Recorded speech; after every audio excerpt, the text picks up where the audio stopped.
Greetings, Dumelang, Sanibonani, Goeiedag. I welcome you all. I am Professor Camilla Naidu, the Dean in the Faculty of Humanities, and I'd like to warmly congratulate all those who've performed exceptionally well this year and as such have been placed on the Dean's list.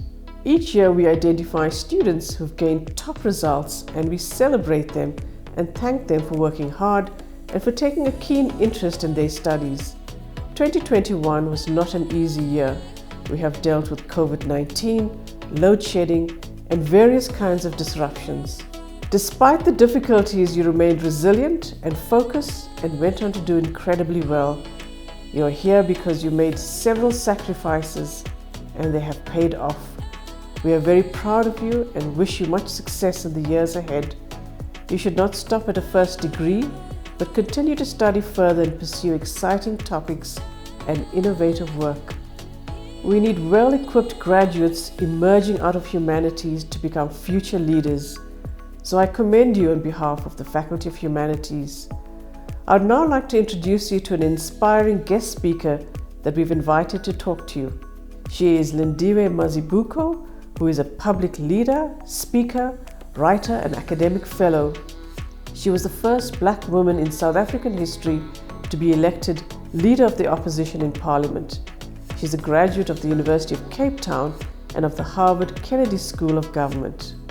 Lindiwe was an elected representative in South Africa's National Assembly until May 2014, when she resigned from active politics in order to return to higher education. We will now turn to Lindiwe, but let me just mention before leaving that this year all top achievers and students on the Dean's list will receive certificates as tokens of excellence. So well done. I wish you all the best for the future.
Thank you so much for inviting me to the University of Johannesburg to be a part of this wonderful celebration.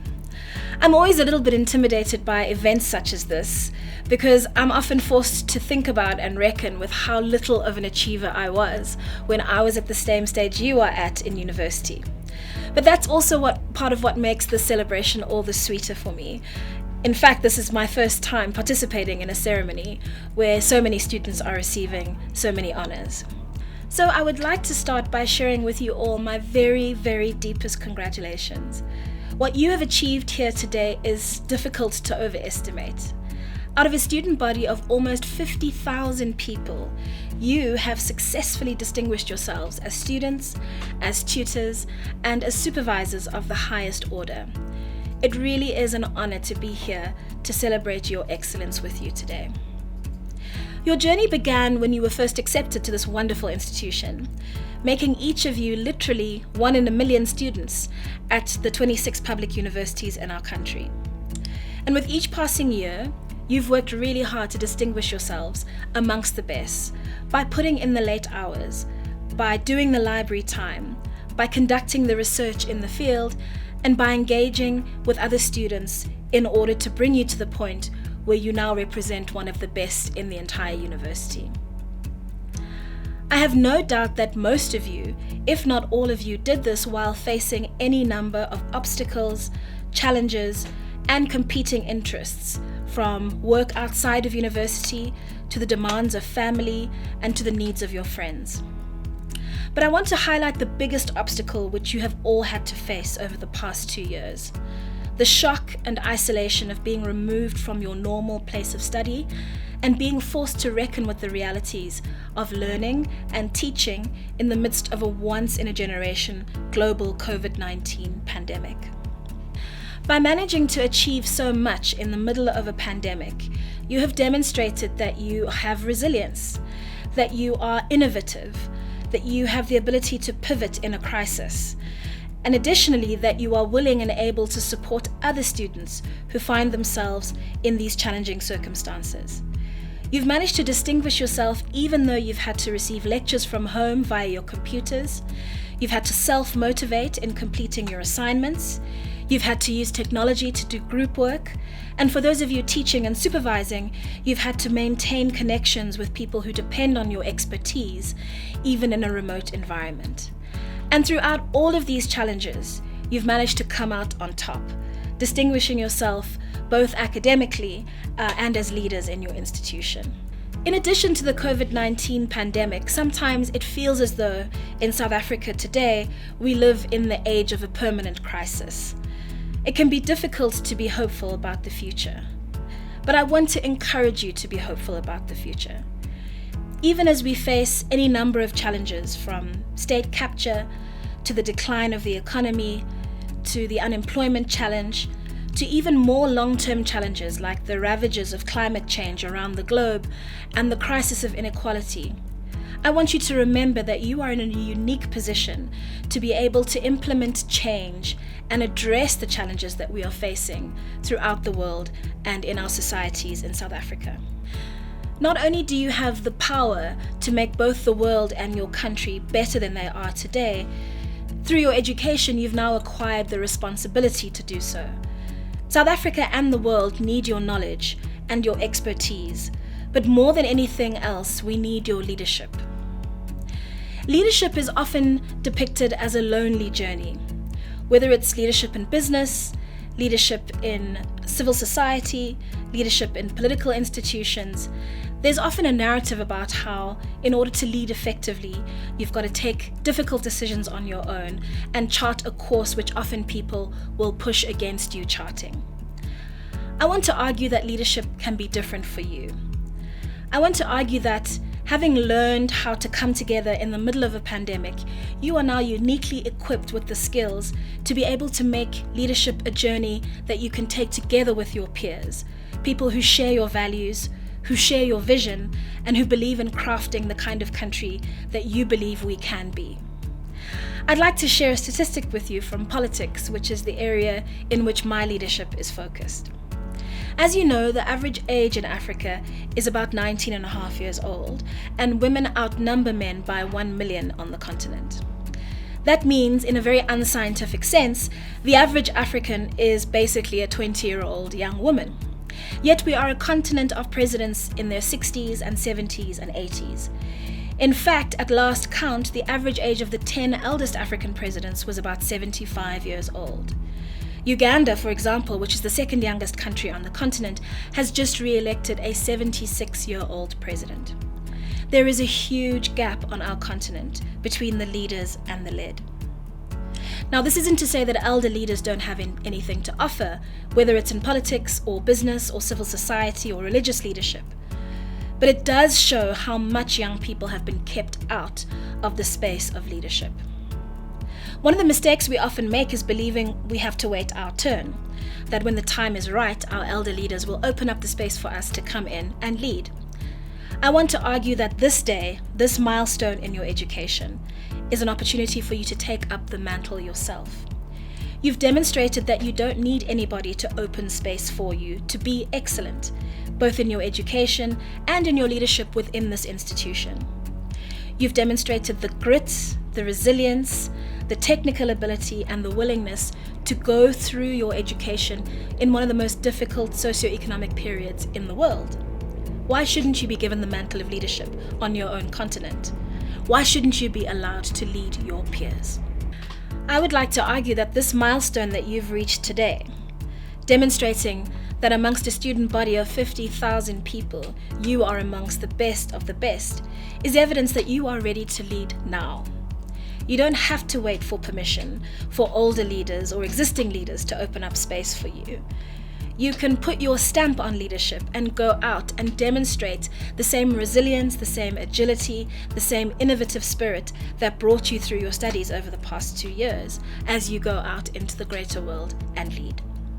Those of you who are graduating today will probably have your minds on the question of how you're going to participate in the economy, how you're going to find that first job after graduation. What opportunities does this degree open up for you in the world of work? Unfortunately, you're entering the economy at a time of great difficulty. Slow growth, a huge number of young people and graduates in the country unemployed. All of this added to the major challenges faced by businesses and organizations as a consequence of the COVID-19 pandemic. I'm also sure that for many of you, this is a cause for anxiety. In addition, one of the challenges of living in a country which has a really high unemployment rate is that employers can just keep raising the bar higher and higher for even the most entry level of roles. Young graduates are often told they need experience in order to do the work, but that they cannot get the experience until somebody gives them their first shot. I want you all to remember that you do have experience. You have experienced something endured by few others in the history of modern higher education.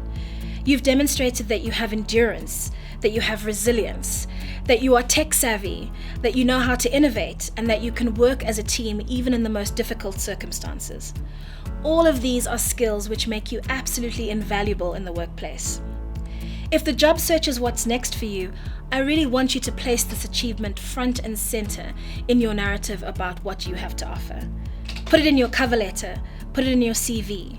You are unique because of what you have experienced over the past 2 years. I'd like to share with you a story about graduation, and graduation in 2021 in particular. My favorite aunt recently graduated with a Doctor of Philosophy from the University of KwaZulu-Natal. In fact, she is part of this year's graduating class.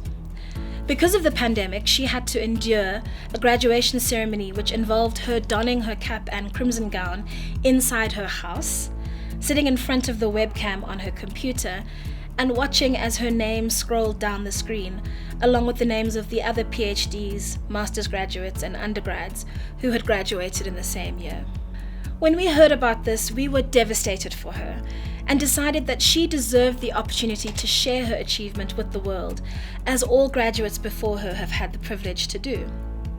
So we decided to fly her up to Johannesburg and take her out to dinner at a fancy restaurant.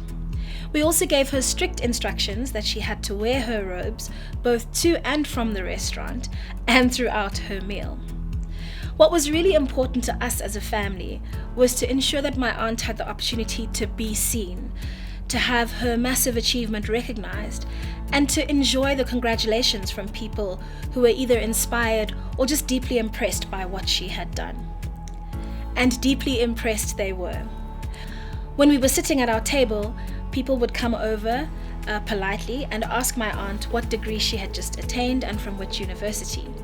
It gave her the opportunity to talk about her dissertation, her passion for English, which was the subject of her thesis, and her passion for education more broadly. Young people were incredibly inspired by her, realizing that age was no barrier to her attaining her greatest potential. And people in her own age group would stop and say how proud they were to see one of their own peers attaining such a high level of educational attainment. The reason I tell this story is because I want to inspire you to do exactly the same thing for yourself. In particular, those of you graduating with a master's degree or a PhD deserve the opportunity to be seen, to have your achievement recognized, and to be congratulated for what is an extraordinary achievement. So, I want to encourage you to have your own private graduation celebration.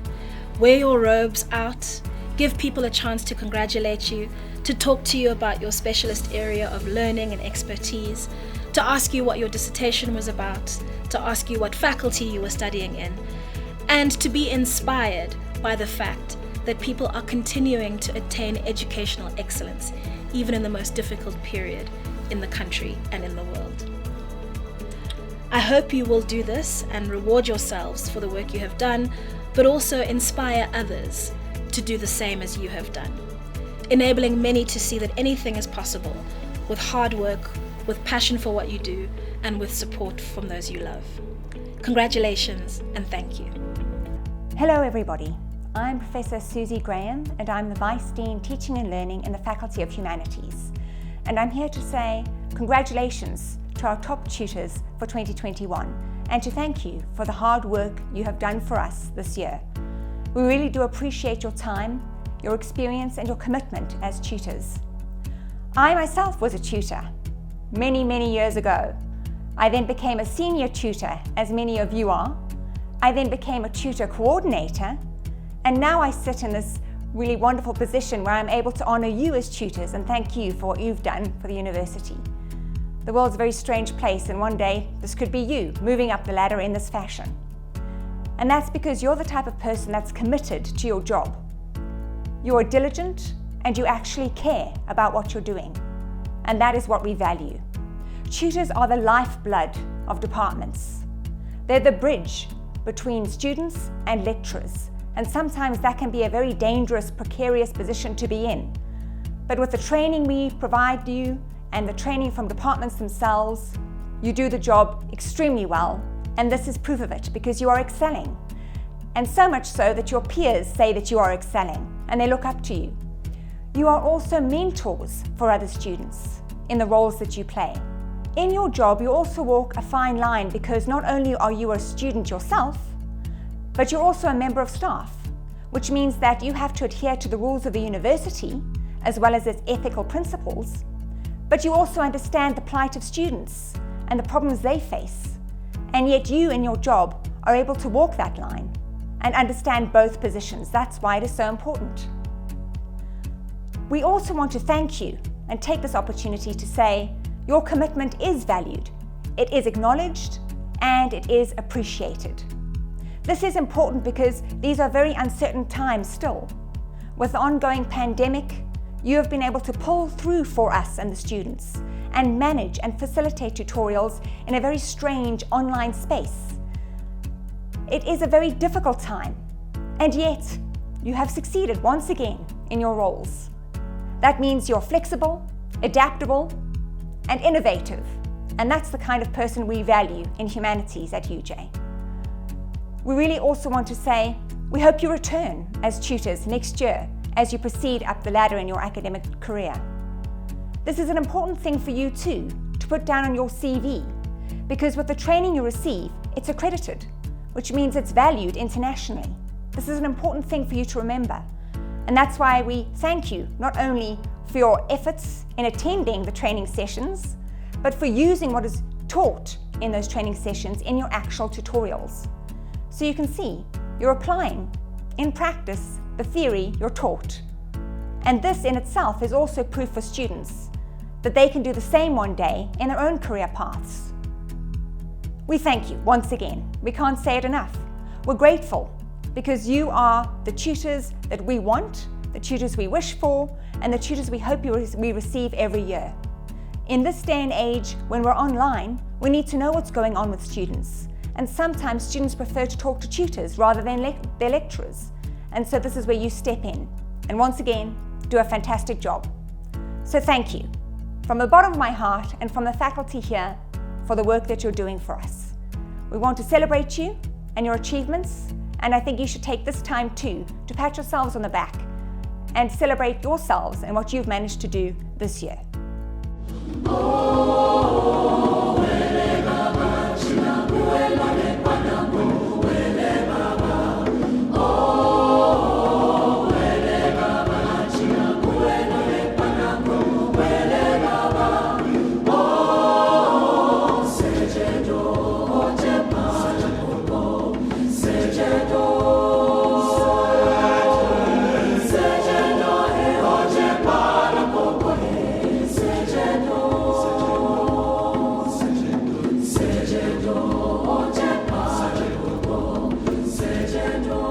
Good day.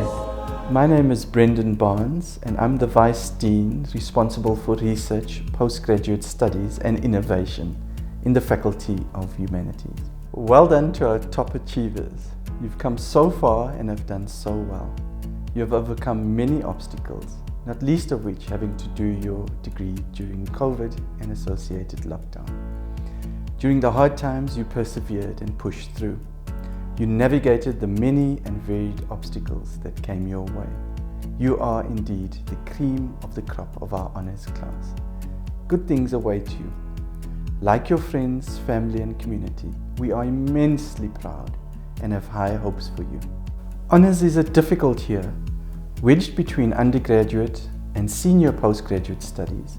Honours is a very theoretical year that requires you to dig deep and to step up in terms of what is expected of you during your postgraduate studies.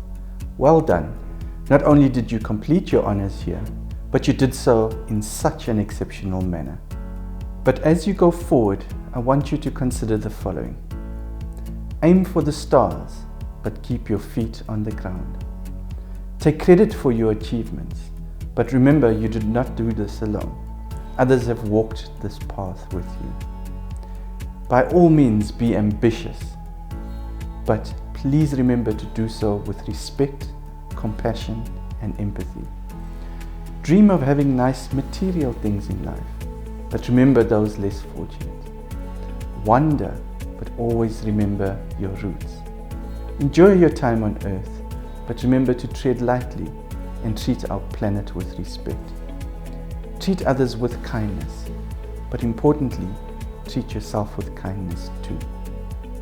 With these few words, I wish you everything of the best on your wonderful achievement. I hope you choose to continue your postgraduate journey at the University of Johannesburg.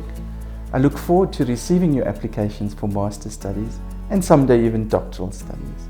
Thank you and take care.